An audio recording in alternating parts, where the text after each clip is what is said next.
sekelas Natalis.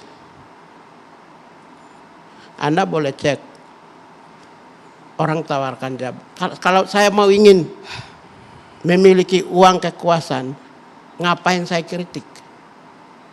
Di awal tadi Emmanuel langsung bilang marah kan, tegur. Aku bilang Jokowi sering telepon saya. Ngapain saya marah kalau mau inginkan sesuatu yang hebat? Sanjung aja udah beres. Kritikan artinya itu. Ya saya sanjung puji-puji Pak Jokowi, ya wong saya kenal lebih duluan kok. Kakak saya perempuan namanya itu Juliana Pigai, yang itulah yang dikasih tumpeng kemenangan di Monas. Itu kakak Juliana Pigai, ini Natalis Pigai. Jadi kalau aku kalau inginkan uang, bro, aku kalau inginkan uang, untuk apa ya, saya kritik? Itu kan Anda mengatakan seperti itu, siapa yang tahu? Kan tadi sudah dijawab. Iya, makanya saya bilang tadi, ini benar nih.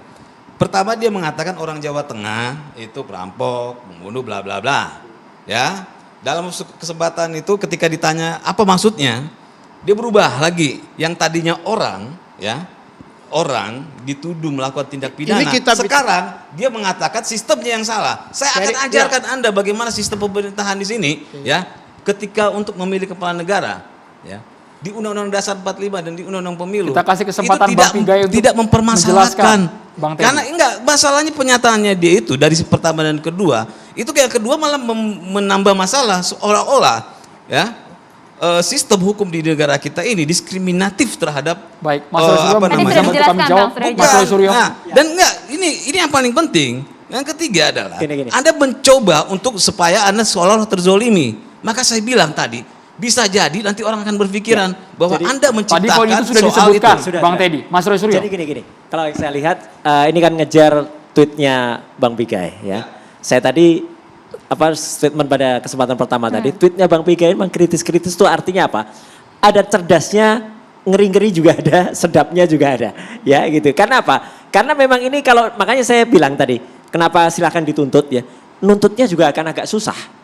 Terus terang saja nuntutnya susah. Karena apa? Karena kemarin kan ada yang lapor di Polda, terus Polda sebenarnya ditolak di Polda, disarankan ke Bareskrim supaya bisa lebih tinggi lagi, supaya kesannya lebih nasional. Karena apa? Karena memang di sini harusnya memang yang lapor ya Pak Jokowi, harusnya yang lapor ya Mas Ganjar.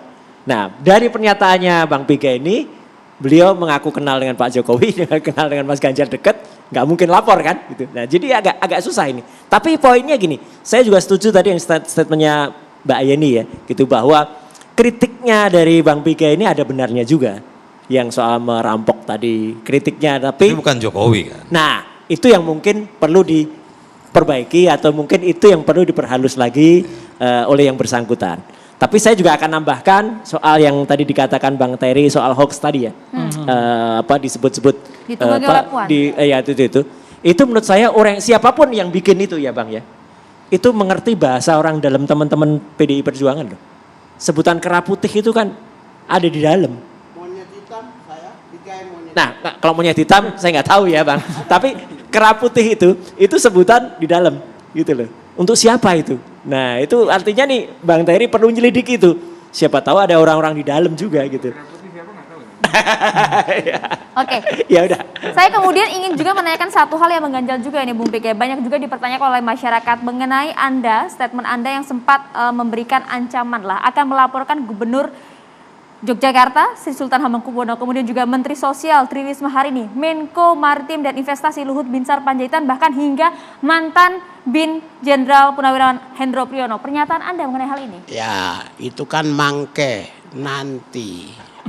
Akan kan tandanya? Nanti akan. Artinya ya bukti mereka semua media sudah baca. Aku punya Twitter, tidak bisa tidak mengarahkan kepada rasis. Kalau mereka mengusir, memindahkan orang Papua ke Manado dan lain.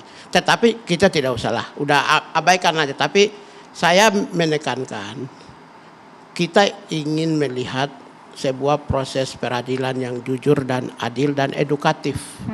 Artinya penegak hukum tentu harus profesional. Kita tidak boleh lagi lakukan trial by the mobs. Ya, hukum karena didorong oleh massa. ketika seorang, kalau aku lihat, ya ini agak sedikit subjektif, aku tidak berimbang. Karena tidak ada saudara saya yang jadi pejabat menteri pun nggak ada. Nggak ada orang besar yang bisa melindungi saya. Tapi Bang Pigai tadi mengatakan dekat sama RI1 Bang. Ya kalau itu kan lain. Tapi faktanya mungkin paling-paling Mas Roy Statementnya Suryo. loncat-loncat, nggak nyambung. Artinya gini, aku melihat jangan-jangan sesuatu yang tidak benar menjadi benar, benar menjadi tidak benar Tapi di dalam cuitan proses Anda benar penegakan tidak? hukum. Tapi cuitan Dalam Anda benar? proses penegakan hukum ya, andaikan saya dijadikan tersangka di proses, kan saya nggak terima karena saya tidak rasis. Itulah yang saya bilang bahwa ada orang yang melakukan hal yang sama, tapi mangke itu bisa saja kapan aja bisa. Sampai mungkin kita meninggal juga belum Berarti tentu Bang kan Pigai namanya. saat ini sudah siap untuk menghadapi proses hukum. Lihat ya, yang saya mau ambil yang tadi nih, saya mau ambil yang tadi. Bang Pigai mengatakan beliau akan melaporkan para petinggi-petinggi negara sini, ya. Padahal para petinggi itu tidak melakukan apa-apa kepada Bang Pigai. Tapi ada orang yang jelas menghina Bang Pigai dengan tweetan yang mencautkan ke Bu siapa? Ke Bu DPR RI, Ketua DPR RI, ya. Itu abang tidak sama sekali tidak ada statement untuk melaporkan itu. Kita dengarkan statementnya sesaat lagi Bapak-Bapak, untuk kita akan klarifikasi. jeda terlebih dahulu hanya di catatan demokrasi. Mohon maaf kami potong.